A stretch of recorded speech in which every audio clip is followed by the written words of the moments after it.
Why did I move here? I guess it was the weather. Or I don't know, that thing. That magic.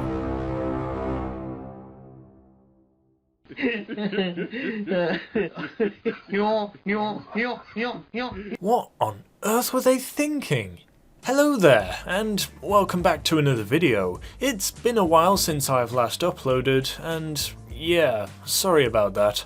I guess you could say the reason I've been on a little hiatus is because of all the stuff that's been going on recently. The deadly outbreak keeping us indoors, moving to my own new house, and Rockstar Games giving me a mental breakdown from the sheer stupidity that is the announcement of GTA 5 for PlayStation 5, making it, like the 7th time that they've announced GTA 5? So now that I've recovered from my stroke after knowing that GTA 6 is now nothing more than just a fantasy now, I've decided to compile a short list of times that Rockstar really disappointed people. Not just the announcement of GTA 5 again. So let's get right to it. Number 1. Part of what makes Grand Theft Auto as a whole so popular is the fact that the setting for each game is mostly realistic and relatable to real life. Sure, we can go out, we can grab our knife and start killing people, we could steal a car then drive 200 miles an hour down the dual carriageways, but there's consequences for that. That's such a bore. Grand Theft Auto lets you do that, but without any real life consequences and without the punishment of actually committing crimes because it's just a game. Where Rockstar Games really dropped the ball is when they decided to put stuff into the game that was completely ludicrous. A flying DeLorean, a hoverbike, laser blasters and alien guns? Since when did GTA become the next Saints Row? Fans of Saints Row are fans of Saints Row because Saints Row was at the forefront of wackiness and stupidity. Fans of Saints Row expect that. Fans of GTA are fans of GTA because GTA offers what I previously mentioned. When GTA becomes Saints Row, fans of GTA stop becoming fans. So you can probably imagine the sheer disappointment when the trailers of these DLCs released and you saw these things for the first time. Hell, I almost expect Rockstar to add a new dubstep gun to the game. Why not? Anything goes when it comes to new content. We have friggin' ray guns after all.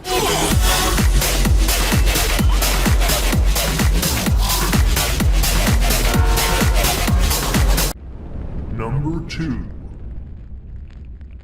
But hey, there's other GTA games that you can play online if you aren't a fan of being blown up by floating hoverbikes and orbital cannons all the time. You always have GTA 4. Oh wait, they removed online for that game. For those not in the know, GTA 4 was re-released, fixing issues such as removing games for Windows Live Service, which acted as a DRM, as well as a gateway to the game's online aspect. It was fair to expect Rockstar Games to remove the need for games for Windows Live and play GTA 4 online through Social Club, as well as to fix a lot of the bugs and issues related to the game engine when playing on modern PCs, but nope! You ain't getting any of that, sucker! No online, and bugs that are still rampant in GTA 4, so wow, okay. At least we have all the unofficial online mods to play GTA 4 and 5 on, if you don't mind roleplay servers. Number 3. Okay, so this point really doesn't bother me personally, but I can definitely see the outcry when Rockstar never ever released a single player DLC for GTA 5 single player. It was teased, but it never actually came into fruition. Kind of like a lot of other stuff that Rockstar has teased in the past. The reason why it doesn't bother me that much is because, well, online is where all the new content is at, and the vanilla experience that GTA 5 story offers is more than satisfactory in my opinion. Number 4. Remember when Red Dead 2 was a brand new, fresh game? People were pretty much completing the single player story and were ready to dive into the online. Everyone was like, oh baby, I can't wait to fulfill my dreams of becoming a hootin' tootin' cowboy. I'm gonna pilfer all the jewels and sell them at a high price, hold up trains and taking all the gold. We're gonna take part in awesome shootouts, western movie style, pa-choo, pa-choo, oh yeah. Only to retreat back to my safe house that I bought with all of my in-game cash. This is gonna be great! Whoop whoop! Oh, for Christ's sake. I think we can all agree that the online aspect of Red Dead Online was a joke to say the least. There was nothing to do outside of like 5 story missions that you'd play over and over again because one guy would always be behind you in terms of progression, a crappy battle royale game, deathmatches that were really poorly designed except for that one team deathmatch which took place in the promenade of Saint Denis, which was friggin' awesome, horse racing that was a complete show, and an unbalanced set of stats for every weapon, which boiled down to which weapon had the least amount of bloom since headshots always killed in one hit. It was fair to excuse this, however, because it was a new game, and we were fine with the lackluster amount of content at the time. And yes, it did receive updates, but not enough. People got bored and they stopped playing. Also, as an addition to the disappointment of Red Dead Online, when people like me played and leveled up our characters on the likes of Xbox One or the PS4, and then bought the game on PC only to find that we couldn't transfer our characters over from Xbox One or PS4 to PC, which was kind of the point of linking our accounts on Social Club,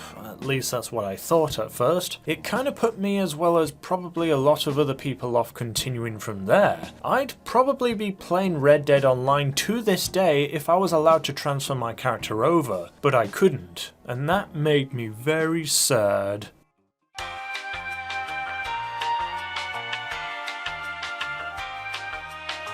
Okay, so this is the point where I ramble on about Rockstar and PS5 and disappointments and everyone just wants GTA 6. Fun fact, Elon Musk has expressed his disappointment in Rockstar.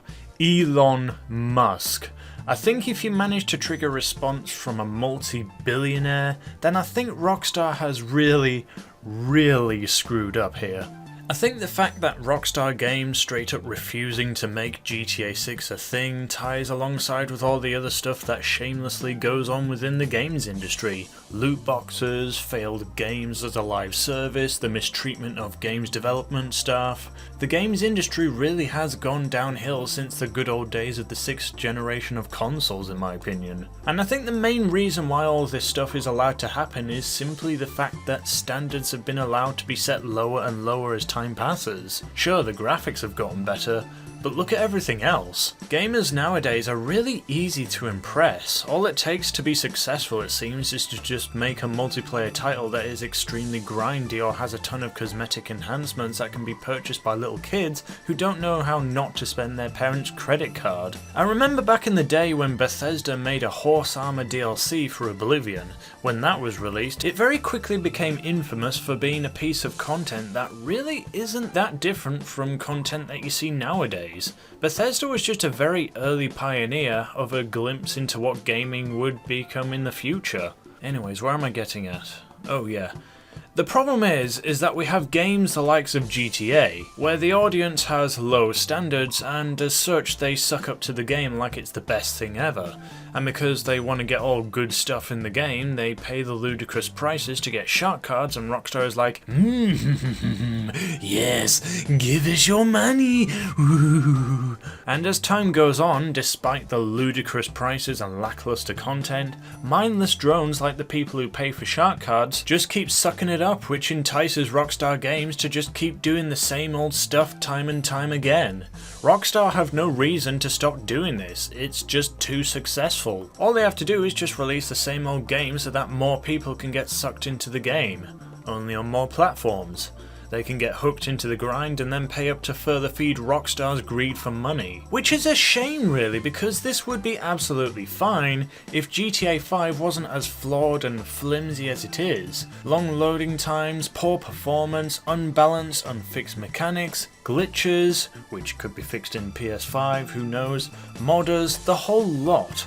The mindless drones who still play GTA Online as much as they do and just put up with all the issues in the game all have lowered standards. And while yes, some people will argue that playing GTA Online is like eating that weird cereal that you try and avoid all the bad stuff and eat the good, GTA Online has slowly and progressively gotten harder and harder to get any good stuff out of it. But it's fine, it makes money, Rockstar says. We don't need to fix it. These suckers will play any old trash we put out, bugs and all, ha ha ha ha! And it's the suckers that are the problem, not Rockstar. If you buy shark cards in GTA Online, you are the problem. You are the people who are preventing GTA 6 from existing. As much as I hate to say it, but all of the modders that you see on the PC version that go about intentionally ruining the gameplay experience of GTA Online for the other players, force crashing their game, teleporting them all in one place and then killing them all, I would actually consider these kinds of people to be a sort of white knight. Yes, what they are doing is bad, but at the same time, in doing so as a side effect, they are showing potential new players that GTA Online just isn't all it's cracked up to be, putting them off playing the game and preventing further sales of shark cards, lowering the profits of Rockstar. But that's my opinion. I can understand if what I just said made you a bit angry at me, and that's fine, but know this, if Rockstar put in the time and effort and made it so that none of this could happen in the first place, wouldn't you just be a bit more inclined to enjoy the game that we currently have? Keep that in mind. So yeah, there's been plenty of times that Rockstar has let their beloved fans down, and this isn't even a comprehensive list, so if you have any that you would like to share, make sure to do so in the comments, and if you enjoyed this video, make sure to leave a like and subscribe to the channel for loads more videos coming to you very soon. See you around, folks.